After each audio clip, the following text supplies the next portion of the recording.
Step 8. Mounting of the power supply and mainboard.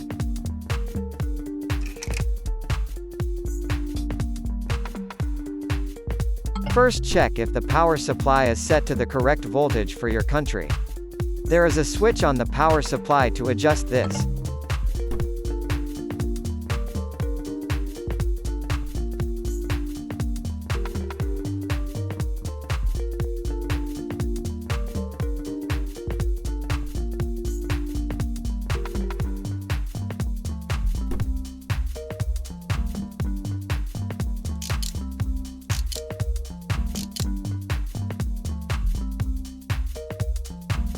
Mount the power supply and mainboard on the front left corner. The printhead is located at the back of the printer.